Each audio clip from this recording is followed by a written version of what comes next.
Welcome to another in our series of Kehillat Israel podcasts. This is a recording of Rabbi Amy Bernstein's weekly Friday morning Torah study.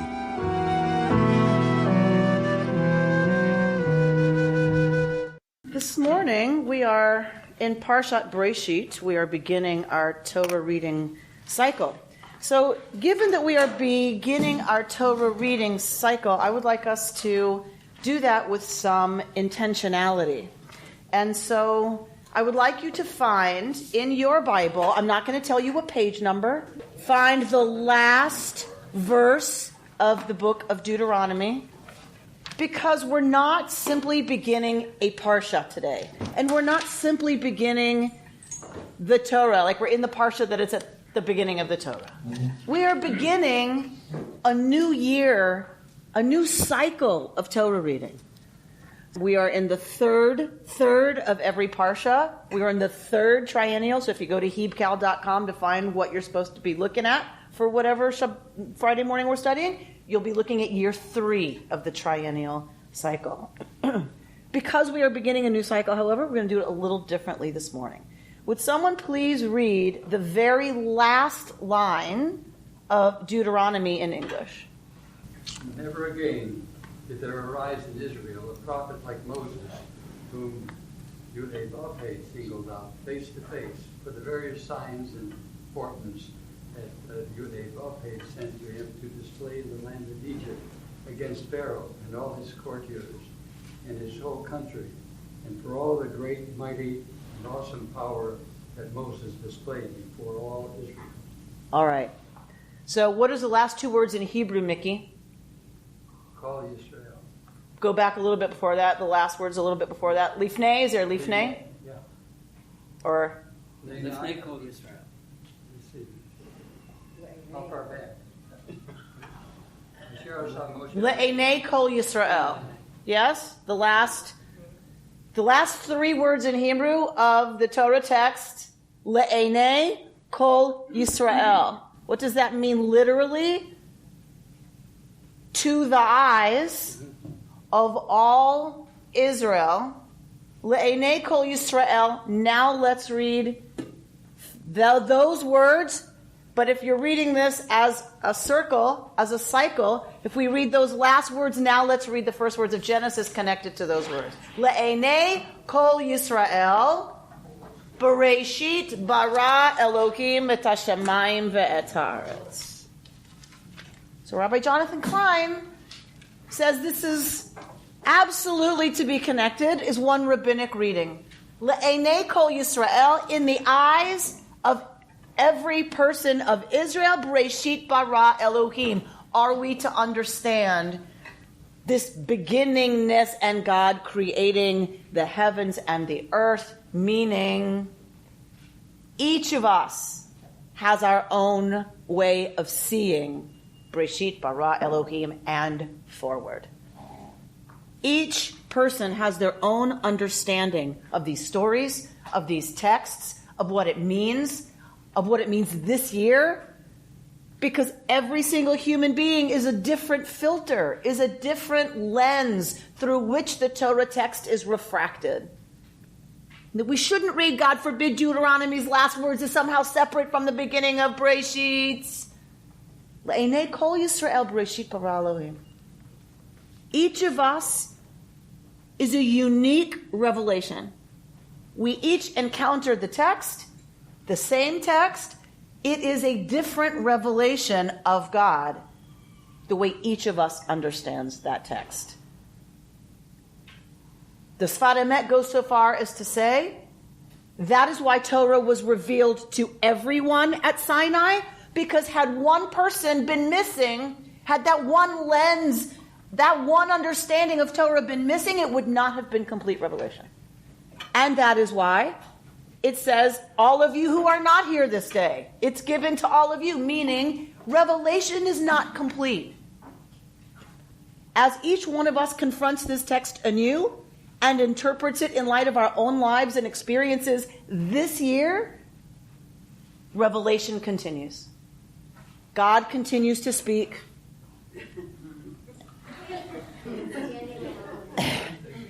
God continues to call from Sinai and continues to give out revelation.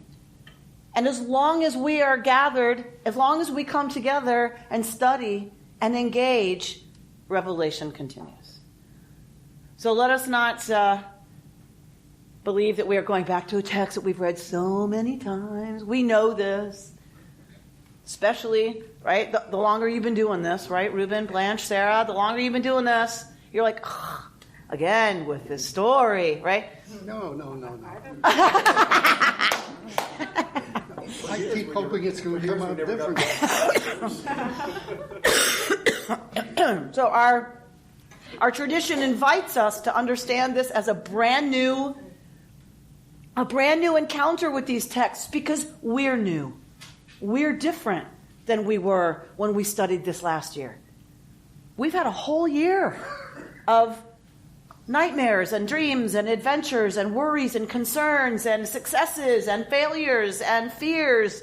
And all of that is going to inform our reading, and all of that means revelation is getting ready to happen again. How exciting is that? All right.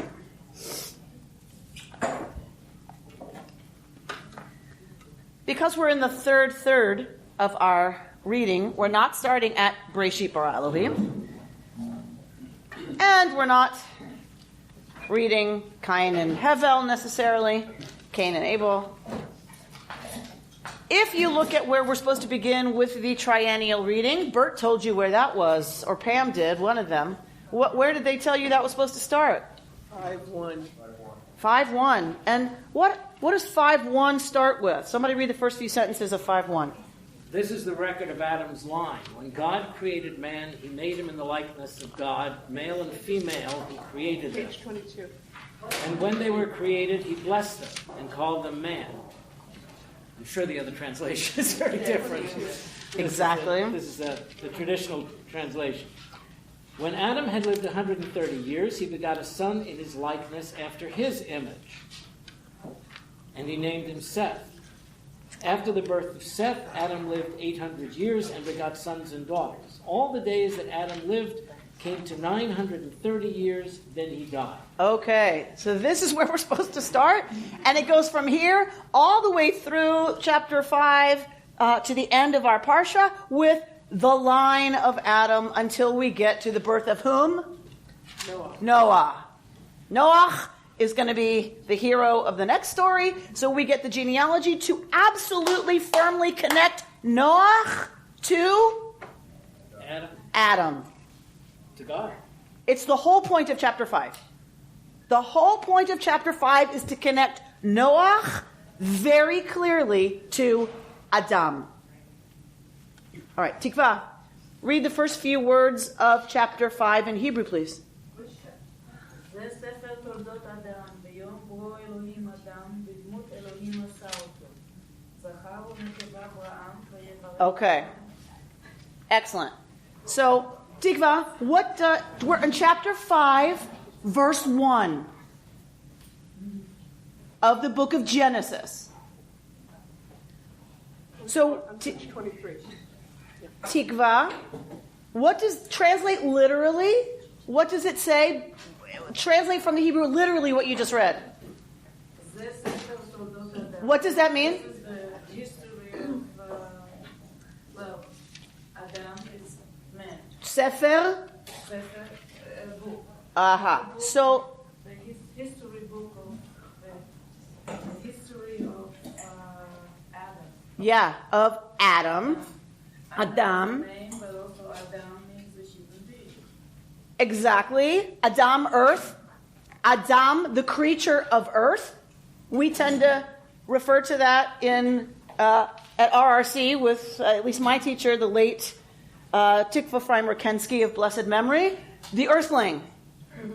Right? Ha-Adam. The definite article is the earthling. I know here it's Adam because later Adam gets a name because we need one earthling as opposed to the other earthling, right? So then it's a proper name, Adam, earth. So earthling gets created. This is the book of the generations of the earthling that got created, Zachar u'nekeva bar'am, masculine and feminine, did he create them? Right? In the image of God. All right, so we have two different creation narratives. You know this. You've been learning with me long enough to know there are two different creation stories in Genesis, right? First, there's the earthling who's Zachar and Nekeva, and then they're separated into male and female. The next one, you've got Adam, and then Chava gets created. So two different creation narratives. This book, this Sefer Toldot Adam, this kind of moving on from that story and moving into the next part of Torah that's coming, recaps it as Zachar u'nekeva bar'am, masculine and feminine, he created them. So it seems to go back to this idea that they were created Zachar u'nekeva. They were created male and female, right? Rather than Adam was created and then there was Chava. Right? This goes back to a synthesis. Zachar u'nekeva bar'am, the masculine and feminine, were they created? So Adam, do you get what I'm saying? Adam is called bar'am. Adam is called plural here. It doesn't say Adam and Eve. It says Adam, Zachar u'nekeva bar'am. Masculine and feminine were they created. Almost a plural earthling. Two beings in one. So this is the beginning of the Sefer Toldot Adam. Because it uses the word Sefer in this old a text, we are pretty certain this refers to its own scroll. This was its own little book, right? It doesn't just say these are the generations of Adam. Sefer Toldot Adam seems to suggest even this early that it was a separate piece. Now remember, whenever we're talking about Torah, we're talking about an editor with lots of documents in front of him or her. This is a collection. What you're holding in your hand when you hold the Torah, it should say edited by the final redactor, right? This is an addition of lots of different texts that eventually gets canonized. Things come in, things go out, things come in, things go out, until it's set that this edition doesn't get touched, right? So there's lots of documents in front of the author. One of them seems to be Sefer Toldot Adam, right? A book, a little pamphlet of the generations of Adam. All right, so we're going to look at the arc of Bereshit that leads us into chapter 5. The arc of Bereshit, as we have it, is the cosmos. Something goes on with the cosmos that results in this world. It isn't exactly yesh me'ayin, something from nothing, because in Genesis we're told, the Ruach Elohim merachefet al pnei hamayim. The whole business begins with the Ruach Elohim, the spirit, the wind, however you want to translate Ruach, of God hovering over The face of the deep. the face of the deep. There's deep already. Merachefet al pnei hamayim, hovering on the face of the waters. There's water already. This is obviously, says Rashi, not the beginning of the creation of anything. That is not what this is. There's already mayim. And there's already, what else is there already? Choshech. I was going to say, There's already choshech, darkness.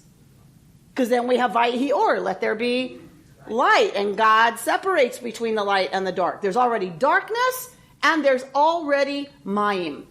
So as early as our earlier commentators, Rashi, the year 1000 or so, says, well, obviously, this is not an explanation for how everything got here. It is obviously something else. And that is absolutely true. This Bereshit was never meant to be a scientific explanation in their science of how the universe came to be. That is not what Genesis is. Genesis is laying the stage with curtains and lights and velvet seating and a lovely tipped stage so you can see the back, the orchestra pit. Because until you have all of that, you can't have the show. Where does the show really start? Any guesses? Most people think, if you say, what's the first thing God created, most people would say light. But based on what you just said, it's really not true. There was darkness, and of course the deep, yeah. But so I just think it's interesting that we just go right away to light, but that's what makes it so spectacular, was that the Choshech was there first. Yes. But if this is the story of the Jewish people, then the beginning of the story would be Abraham. Thank you. You will. This is the stuff you read before the play starts that says, to the left of the stage there is a small table. On the right is a sofa and a divan and 2 chairs. Sitting in one of the chairs is a poodle. Right? So this is... Sometimes I just shouldn't wait till I get here to make up my metaphors. So we're reading the stage instructions for how it's to be set. Then you have an introduction. And the introduction is the next couple of chapters of Genesis. And then the story begins, Lech Lecha. The story begins with Avraham.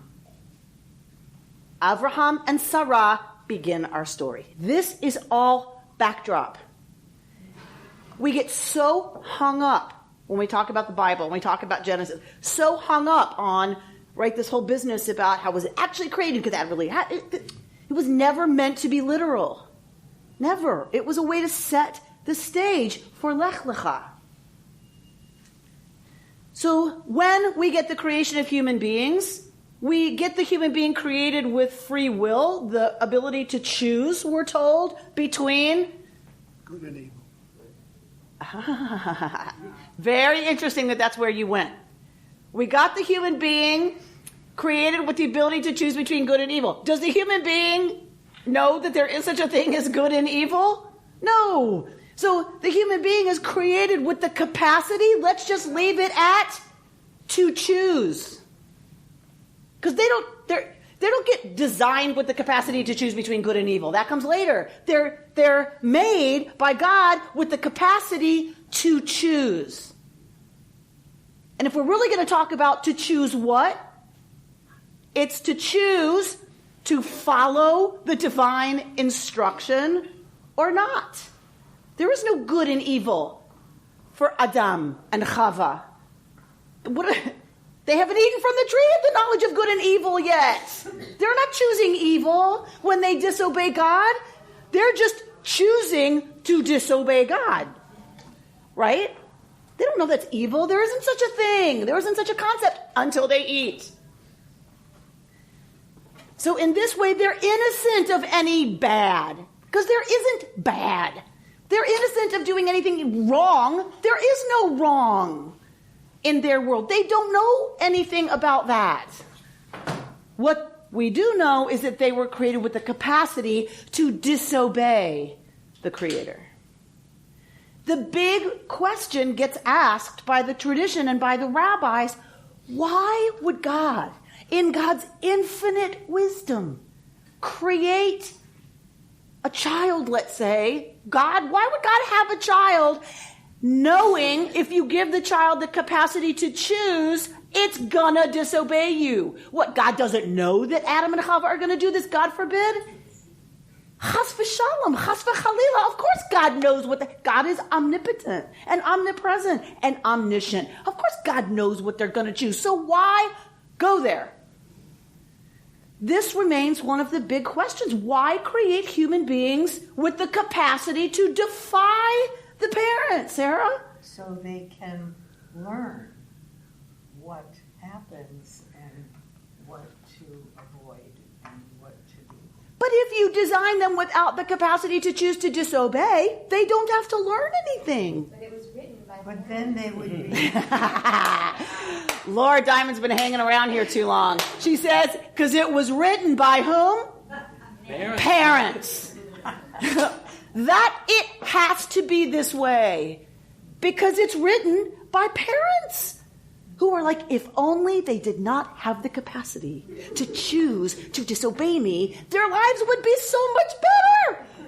It would be so much better for them, for me, for the family, for everybody, for the planet, right? So it's written A, by parents. B, Genesis is not coming to fantasize about a different universe. This is coming to talk about and deal with and dig into and try to make some sense out of what is. And what is this crazy being called human that has a deep connection to the planet, is of the planet like all the other creatures, and has this other wacky thing happening called consciousness. And that being can choose to obey or disobey. Richard? If we go back to Wednesday's mysticism class, when you were talking about the breaking of the spheres and the divine sparks, okay, so you referred to it as a big cosmic accident, right? And so with this big cosmic accident, perhaps God needs a partner to help put the pieces back together again. And it's not as simple as creating a mindless automaton that says, here, go sweep up over there, go sweep over there, go sweep up over there. You have to create a being who's going to ultimately be capable of recognizing where the shards are. So nice work of Lurianic Kabbalah Bereshit might look like God poured God's self back into the universe from which God had lovingly withdrawn during Tzimtzum. God pours God's self back in. Oops, that didn't go so well. Now I need a being. So I would love for you to write Bereshit according to Lurianic Kabbalah. Beautiful. That now that we've had this cosmic accident, I need human beings. And it can't be an automaton, right? Because part of the way that things get put together is that being's intention, that being's willingness to choose. And this is what Rabbi Kushner says, that why, this question we just asked, why would God do such a crazy thing, creating the ability to choose, when God knows it? God knows not just this, God knows what's coming in a few chapters. What's coming in a few chapters? Not just Adam and Eve, huh? Sodom and Gomorrah. Sodom and Gomorrah. What else is coming? The flood. All right? It's going to all go bad. It's going to get so bad that God is going to take the whole thing and go and start again. Why? Why do you assume that God is omniscient? Because that's the assumption of the folks who wrote this. But how do you know that? Where does it say that God is omniscient? They're pretty clear about it. I don't know. I don't necessarily believe that myself. I just want. We're not talking about what we believe. We're right now, sometimes we go there. We're starting with the story itself in the setting of the people who wrote it, trying to get at, some of the premises, and then, of course, we're going to go to what that means for us. Okay? So I want to be very clear. I'm not talking about what I believe. I'm talking about what the folks who wrote this were doing so that we can appreciate the myth in its own setting. And then we'll move on. So if God knows that this whole business is going to go awry and is still going to keep a remnant of this Adam thing around called Noach and Noach's family, right? It's still going to spring from there. We're going to talk about why that's important. But one of Kushner's most beautiful teachings to me is, so why not ball up the whole thing, including humanity, and start over with something that doesn't have free choice, given that it's going to go so badly? And Rabbi Kushner says, because without the capacity to choose, now that they have eaten of the tree, now they have the capacity, Reuben, to choose between good and evil. And without that, there is no possibility for righteousness. Without that possibility of choice, between good and evil, now that they know what that is, now that we know what that is, there is absolutely no possibility of goodness. And that God wanted goodness more than God wanted perfection. Perfection would have been, don't give them choice and let them hang out in the garden and it's all perfect. And God is not interested, says Rabbi Kushner, in perfection. What God is interested in is goodness. And that can only come through choice. So we get the creation of humanity that has this capacity to choose. They choose terribly in their infancy and in their early adolescence. Their frontal lobes are not fully developed and they are not fully online. And so they make poor choices. And because they made poor choices, the entire thing was destroyed. The entire planet was destroyed. So, in all seriousness, right, let us take that lesson to heart, right? That because they made such poor choices, the entire enterprise was destroyed. In our story, it's about God doing that. In our time, of course, it will be us. It will be we who destroy the entire business if we don't start making some different choices out of different places and out of different motives. But isn't the story here actually that they caused that because of how people were acting? Exactly! The interesting thing to me is God kind of saying that God made a mistake. That it's let's be very clear in our language. It does not say God made a mistake. The text is very clear. And God regretted that God made humanity. So the teaching for me is when we stay in regret, what happens? Bad stuff. Bad stuff. When the divine is brooding and is staying in this place of, I regret this, and doesn't move, what happens? The whole destruction. Regret is only helpful if you're going to move out of that. The metaphor of the parent is so perfect. The metaphor of the parent is extraordinarily perfect, as this is, as Laura pointed out, written by parents. And actually the Midrash goes there and says, that one rabbi says to the other, why would you have a son? You know that son is going to defy you. Why would you do this? Right? And the other rabbi answers, because of course, blah, blah, blah, blah. And this is exactly the question. Why do we have children? And we call in prayer, even though we may have trouble with it right now, we call God Avinu, our Father. And that imagery is deep in Jewish prayer. Very deep. All right, so we are at this chapter. All of this, members, we're not even at chapter 5 yet, right? Which is where we're supposed to start today, right? All right, so this whole business of setting the stage for Noach,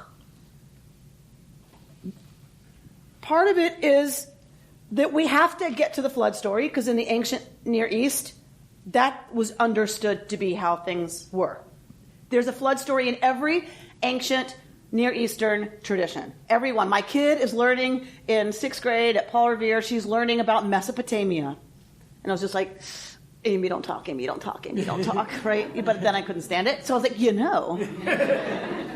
And she's learning about, right, about the Code of Hammurabi. And I'm like, So, and she's learning about Gilgamesh, right? She's learning the ancient Near Eastern mythology, and it's like that is the origin of the flood narrative. Everyone in the ancient world, everyone in Mesopotamia knew the flood story. Depending on where you lived, was what your version of the flood story was, and what you called the hero of that story, and what you called the gods involved in that story. But the flood had happened, right? It was mythologically true. And so we have to get to the flood narrative. You have to. And there's a radical Israelite take on the flood story, which we're not doing today.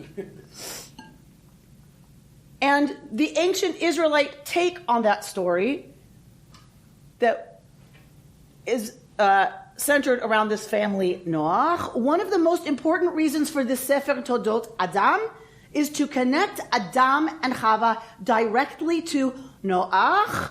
Why is that important? Because Noah was the one who's going to survive the catastrophe, and so, his descendants who eventually get down to Abraham, have a direct line to Adam. Correct. Why is that important? He's the second Adam. Okay, but we could just have a new Adam. Why not just have a new Adam? If he's the second Adam, fine. Make a new Adam. Nathan? It's just that not all of Adam's descendants were bad. Not all of Adam's descendants were? Not all of Adam's descendants were evil. This is one of the ways the question, why bother creating them with free will? Why bother? Because they're not all evil, it turns out. There will be tzaddikim. There will be righteous people. And that seems to be worth the cosmic gamble. Now, God stacks the deck here and gets rid of everybody who wasn't. All right? But the answer of why bother ultimately is to what Nathan said.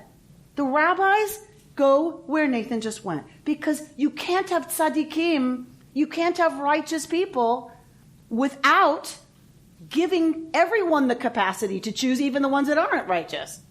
And you never know. A rotten apple, right, might come back around. There's always a possibility of what? Teshuvah. There's always the capacity. Oh, didn't we just hear something about this? It's not an accident. We're coming out of the Yamim Noraim. We are coming out of Yom Kippur. And then the celebration of Sukkot to begin the story talking about how everybody got it wrong. We just came out of the understanding that we all get it wrong. And there's a capacity to change. There's the capacity to do it differently. And practices in place to help support that possibility and bring that possibility to fruition. This is what the rabbis trusted. Didn't the rabbis also say, I think there was 10 things that were made before creation, one of which was teshuvah. That it's built into the fabric of the nature of the universe. How wonderful that our sacred mythology reads that as preceding anything. That it's all right, that it's built into the fabric of existence itself. The possibility of change, the possibility of teshuvah. Which can only come from doing something wrong. And can only come from choice. Choice, right? Choosing to fix it. We choose to do teshuvah. We choose to do it differently. We choose, right? So that is what God is interested in, according to Kushner, is our choice to do that rather than just, there's no possibility to do anything else. Were there other people other than descendants of Adam? So let's... Or is that a completely different... So who did they marry? I usually don't answer things this way, but I'm going to say it doesn't matter. Why? Because they're all going to get destroyed. Right, so... Start again. I thought there was a second reason to trace... Yes, of course. Back, or second and third. And what do you think that might be? Well, back basically to creation of the earth by God. I mean, God created the earth, so it's his to do what sort of he wants. And he created earthlings, starting with Adam, tracing up directly to Abraham. And so, well, when we became the Jewish people, the God that we're talking about is the one that created us and the earth. And if he gives us Israel as our domain, it's his right to do so. I mean, I thought that was all sort of part of the way Aha! together. So Robert is going to, if the whole point of the story, which we just said all this is an introduction to Act 1, and Act 1 is Lech Lecha. If part of Lech Lecha is a promise, I'm going to give you this land to you and your descendants, and then it ends with the descendants presumably getting ready to go in and occupy it, yes, on whose authority? The big one. The big one. So we got to make sure it's the big boss that makes that promise and then fulfills that promise, because otherwise we don't have absolute guarantee that we have rights to be in that place. Okay, so 100% we got to make sure this is the God the only God, and the one that created the whole business that gives us this promise. Why not start with a second Adam then, who was made by the big guy? Right? Okay, so to Noach traces all the way back to Adam. To Nathan's point. It's not all bad. There's still within this population of pretty bad people, right? There's Noach, who is, according to the rabbis, a tzaddik in his generation. Right? Compared, and the rabbis say, what does that mean? In his generation, why doesn't it just say he was a tzaddik? In his generation means given who he was hanging out with. Right? Given the influences in his life, he turned out pretty okay. He was a relative tzaddik. Doesn't that also mean that we need to be judged against what humans are capable of? And again, not perfection? He was righteous compared to what men can be. Right. It doesn't have to I was be going back to your other doesn't point have to before say that we don't have to be perfect. So, right, well, it would be nice if we would choose to be perfect. Right? It'd be boring. Right, that series of books, Left Behind, right? Leave me behind. Right? Because how boring is that going to be? Like whatever party they make. So the relative to what he saw, I would say, and experienced. So when you think about people who have been through serious trauma, who've been raised in a situation of deprivation or abuse, and you see their capacity to get past that, you don't hold them to the standards of somebody necessarily who, and I'm not saying they can't reach that place, but we always tend to see that person as, wow, it's amazing they're standing. You know, given what they've been through, it is amazing. We wouldn't say that necessarily about the child who was raised in the Palisades with, you know, every luxury and every expectation of going to Harvard. You know, like we measure a little bit differently. So it's a recognition in a good way, I think. The rabbis use it as a criticism that Noach wasn't so great. Right? And what is one of the things they point to in comparison to Abraham about why he's not so great? How do we know that? He gets told the entire planet's going to be destroyed. Abraham gets told Sodom and Gomorrah are going to be destroyed. Abraham argued. Abraham said, whoa. You're going to destroy everybody in those cities? Then that's going to mean innocent people are going to die. You can't do that. Says Abraham to the big boss that created the universe. What does Noach say? Nothing. Okay. Where's the A boat? How big a boat? How am I supposed to build a boat? Right. What's a cubit? Right. So for the rabbis, this is a criticism. He's a tzaddik. Okay, well, let's not use that word so happily of him in his time. Amongst the people he's with, he's a tzaddik. But they criticize him for not arguing with God.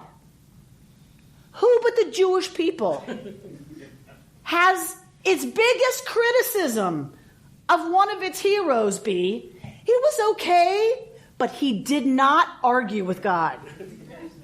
Right? It's not just arguing, it was calling God to task. Calling God out and saying, you're wrong. You can't do this. Because you're a just God. Right? So when I was speaking with someone recently who was like upset with the Torah portion they got, and they came in to meet with me because the family's very concerned, and it's the chapter in Torah where Dinah gets raped, and oh my God, and like, how do we do this? And then I look at the parsha, and I'm like, this is the parsha where Jacob wrestles with the angel and is named Yisrael. And they look at me like, like that saves it for us. And so I started talking a little, and I say something about, do you understand that we call ourselves B'nai Yisrael? We don't call ourselves B'nai Avraham, B'nai Yaakov, B'nai Yitzchak. We call ourselves B'nai Yisrael. We call ourselves the descendants of the one who wrestles God.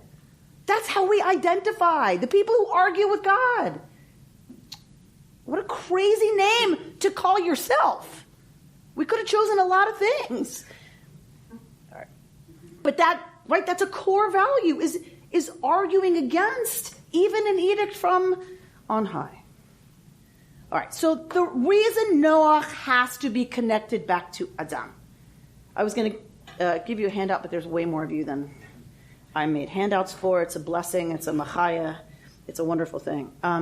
So I will summarize instead to say that some in the Midrash and in the Talmud, the rabbis argue, and one asks the other, what is the most important thing we learn from this whole entire business of Torah? And the one rabbi answers, love your neighbor as yourself. The golden rule. And the other rabbi answers, it is that Noach descended from Adam. And the other rabbi says, how can that be the most important precept of the Torah? Because loving your neighbor as yourself means you have to kind of take a jump, right? I'm going to choose to see you, right, as somebody who's as worthy of love and righteous treatment as me. So it's a kind of pretend, isn't it? Not a bad one, but it's a kind of pretend. I'm going to pretend you're as important as I am. And that's fine. That's good. Because if I pretend that, I'm going to behave in righteous ways to you, right? So the other rabbis arguing, that's already not true. That's already not what you can base it on. Noach descended from Adam, which means they actually are you. Why? How does that follow? How is that a consequence of Noach descending from Adam? Everyone is related. Everyone is kin. Everyone. Everyone is kin. It's not pretending. They are you. We all descend from the same place. The same people. Adam and Chava. Chava gives birth to... Who do we just read, Tikva? Chava gives birth to whom? Uh-oh. Set. That's the important one, Set. Because that's where Noach will descend from. If Chava gave birth to Set from hanging out with Adam, then that means every single human being derives from the same people. That doesn't go to your original question, because your original question was why couldn't he have started over with a second Adam? Mm-hmm. If there were a second Adam, we'd still be all in. True, that's true. All right. But not from the initial creation. So I think that's more of it. Is that it from initial? That it's this Adam, this one that made the choice, this one that made the mistake, this one that did all of that, connects directly to Noach, which connects directly to all of us. We are, and you all heard my story at Rosh Hashanah about finding my birth family. It was theoretical before, right? I was connected to everybody because I wasn't connected in certain ways to anybody. So that was a weird thing, that now there were people who looked like me and like, wow, okay. And as glorious and as amazing and as crazy as that was to encounter, and it's informed my life in really important ways that I'm not even done figuring out yet, there was a part of me that really liked it the other way. Because I was equally your cousin as I was Adam Paul Yakaitis, who I now am friends with on Facebook. Right? So, there was a way that this was true. That we're human. So we all share DNA. We're all made up of the same stardust. We're all eating the same planet's food, and we're all connected, and we're all part of the unfolding of the only one, capital O. But Torah wants to be very sure and very clear that we understand that.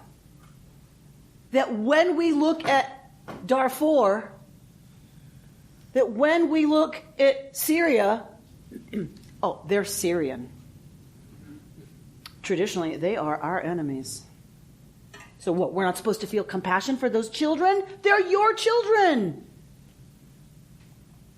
When we look at another race, when we look at another culture, when we look at another age group, when we look at a time in the future, the planet that we're giving over to generations after us, you're giving it to your offspring.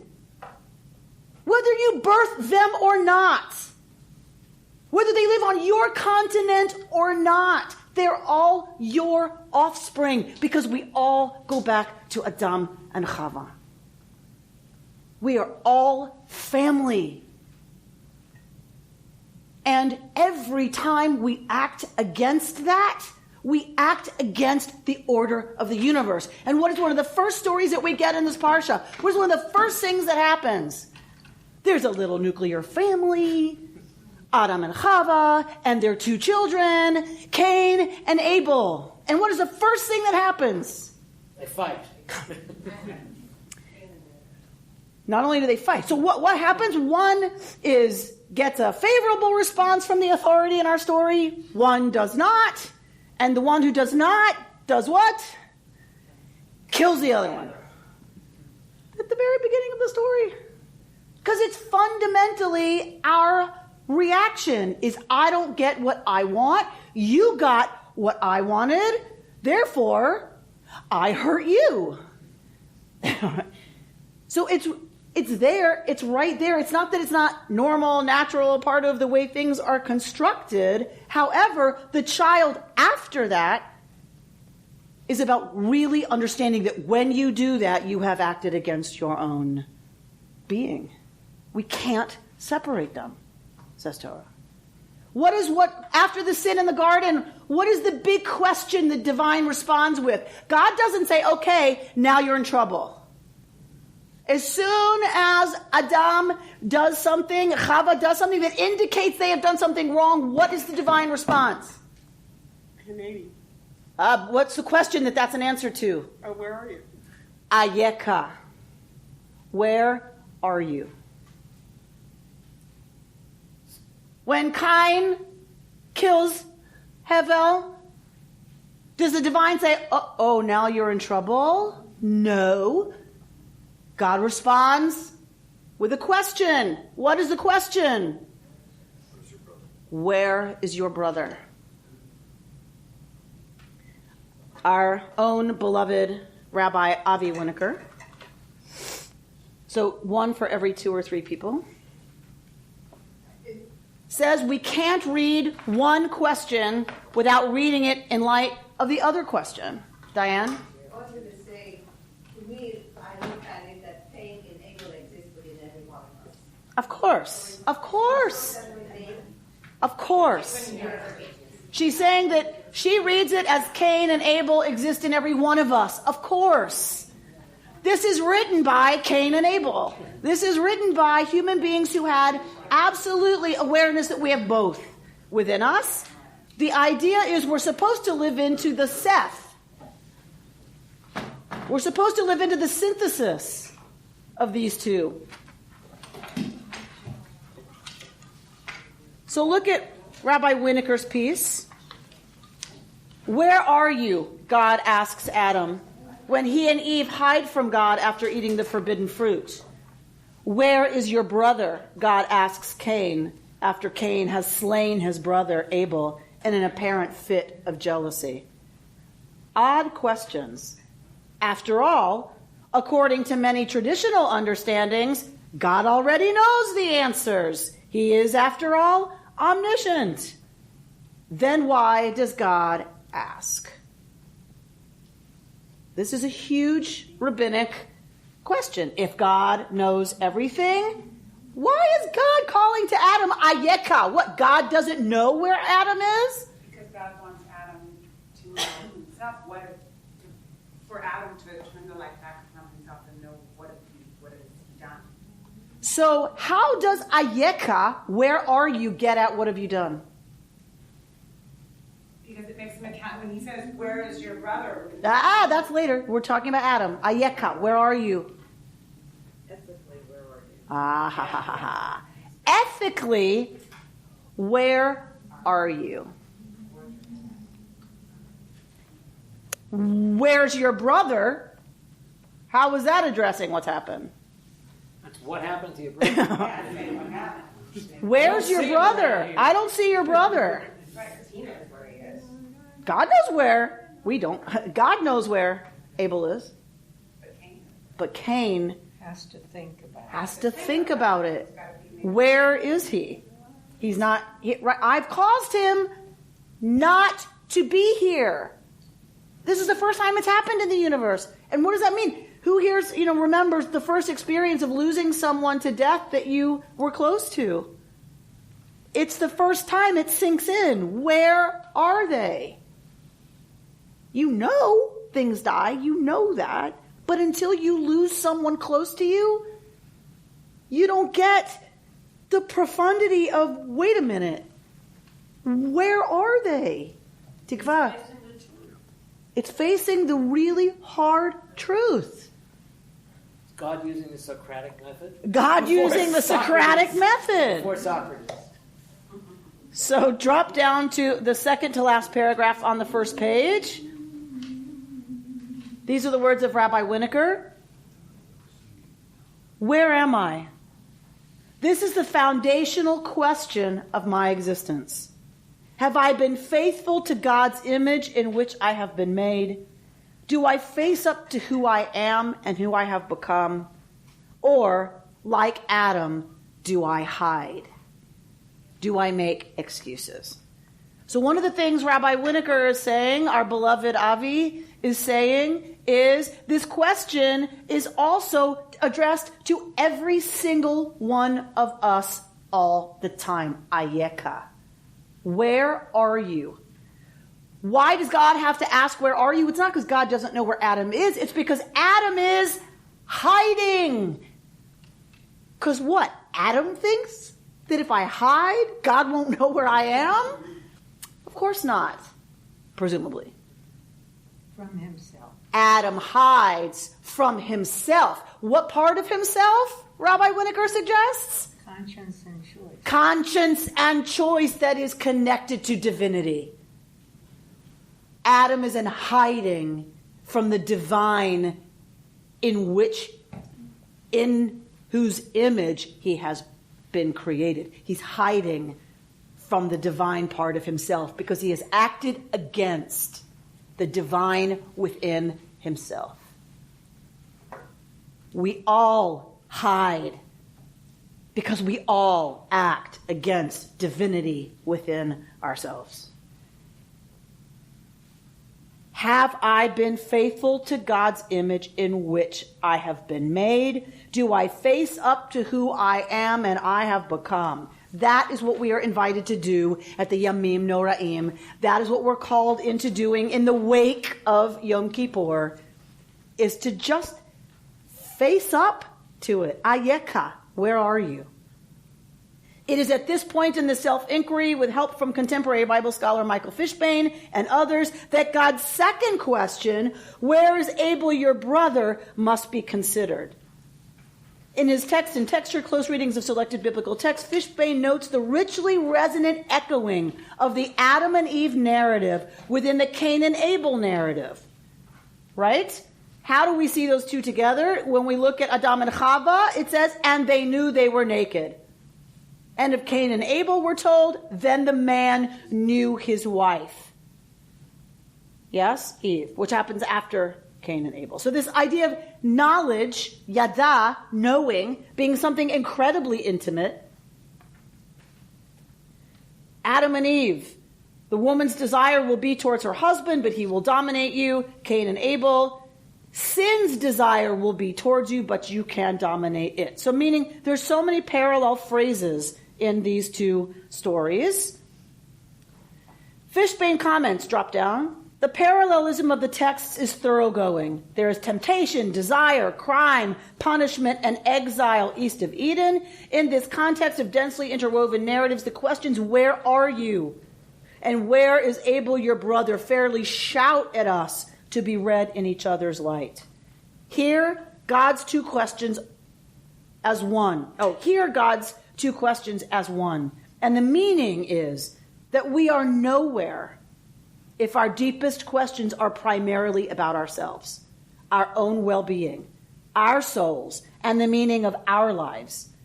We are only somewhere if questions about how our brothers and sisters are living agitate us as much as questions about our own soul. Do our brothers and sisters have affordable health care? Is their heat adequate in the winter? You're going to have to stretch your imagination to get in touch with that one in this 100-degree heat. Are their wages sufficient to support a family?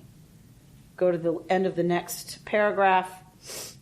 A person should be more concerned with spiritual than material matters, quoting Rabbi Israel Salanter. But another person's material welfare is our spiritual concern.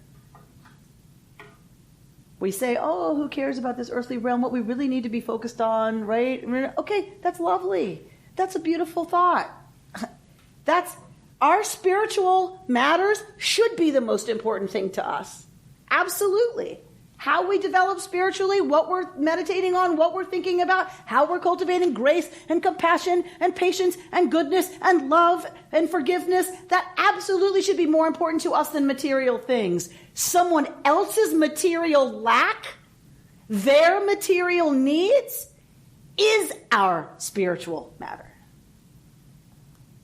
That is what Rabbi Avi Winokur is so beautifully pointing out that Rabbi Israel Salanter says, that these two questions are related. Ayeka, where are you in your moral, ethical development? Where we are is measured by the next question. Where is Abel, your brother? How's it going with him? And of course, we know the answer, at least in our story, to that question. It's not going so well with Abel. And Cain knows that.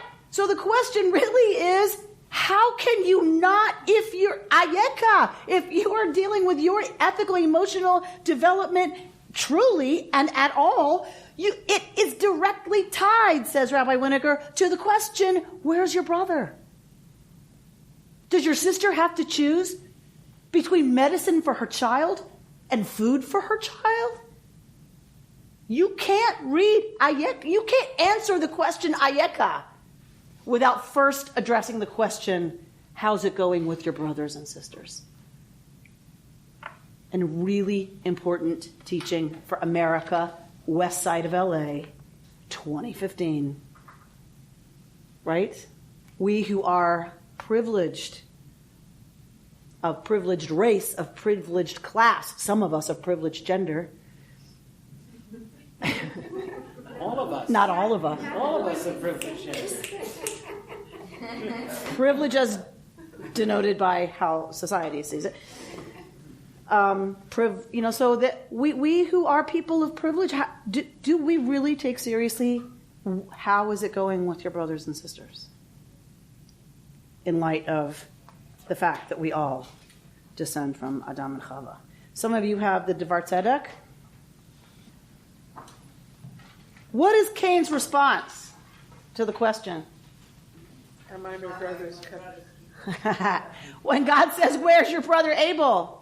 Cain's response is another question. You're going to start with me with a question? No problem. It's very Jewish. I'm going to answer your question with a question. Right? So, how's it going with your brother Abel? Where's your brother Abel? Cain says, am I my brother's keeper? What is the implication there? I have no responsibility. I don't have responsibility for Abel. Who does? You do. You're asking me about how's it going with Abel? Am I his keeper? You made all this. Right? So too often, that's the response we hear. How's it going with your brothers and sisters in other parts of the city, in other parts of the planet? How's it going with them? And too often the question is, what does that have to do? That's not my responsibility. Okay, we're sisters, but that's not my responsibility. God knows. God did this. God has willed it that some people are rich and some people are poor. This is the temptation, isn't it? It's destiny. It's divine will. It's somehow my birthright, right? Like this is the temptation, is to go where Cain goes. Am I my brother's keeper? Why is it my responsibility? What we're hearing today is it's my hard work. Oh, right. That enables me to be so fortunate. I worked hard. If they would just get a job. Yeah, those other people are lazy. They're lazy, Thinkers. living off the system. That is the temptation. Because doesn't that make us feel a lot better about what we have? When it's because we earned it and they're lazy? Boy, that makes me sleep better. And this is, of course, the danger that we get warned about all the time, lest you think it's the work of your hands that gave you everything you have. It's all mine, says the divine. So go to the second part of your Devar Tzedek, the second page, bringing us back to chapter 5.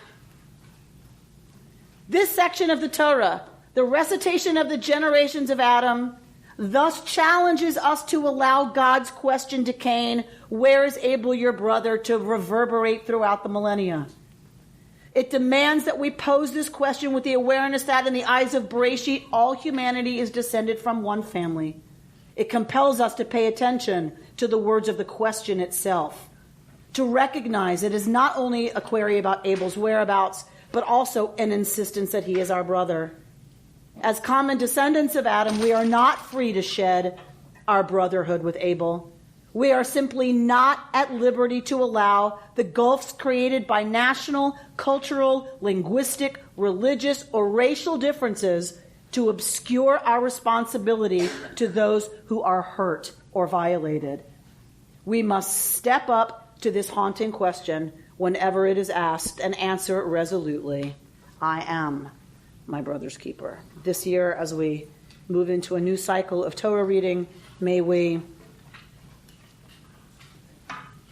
commit ourselves to responsibility, whatever that calls from us, and may we have the commitment to the time, energy, and creativity it takes to figure out what our responsibility to one another is, and I mean one another as broadly as possible.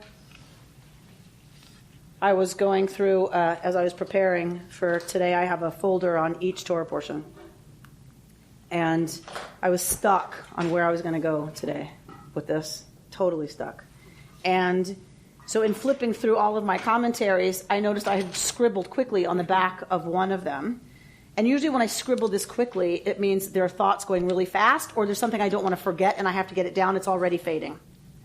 So I start reading and I realize I had been in the car with Eliana, and she was little. And I must have had this folder out, and I grabbed the nearest piece of paper and started writing. And the first one is that she says, you never buckle the bottom anymore of my car seat, and it makes me sad. What do you want me to fly out the window? Right, so a criticism, of course, of my parenting.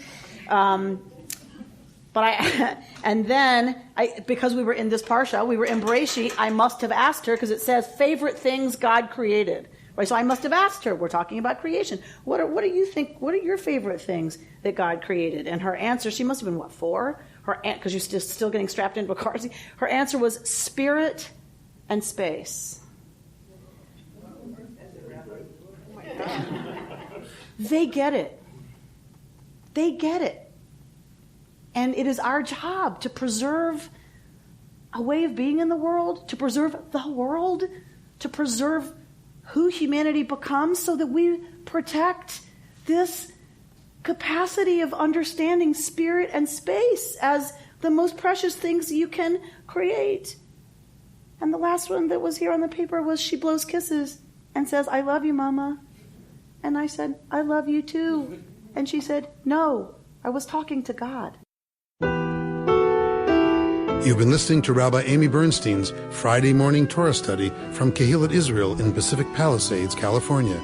For more information, go to our website, www.ourki.org.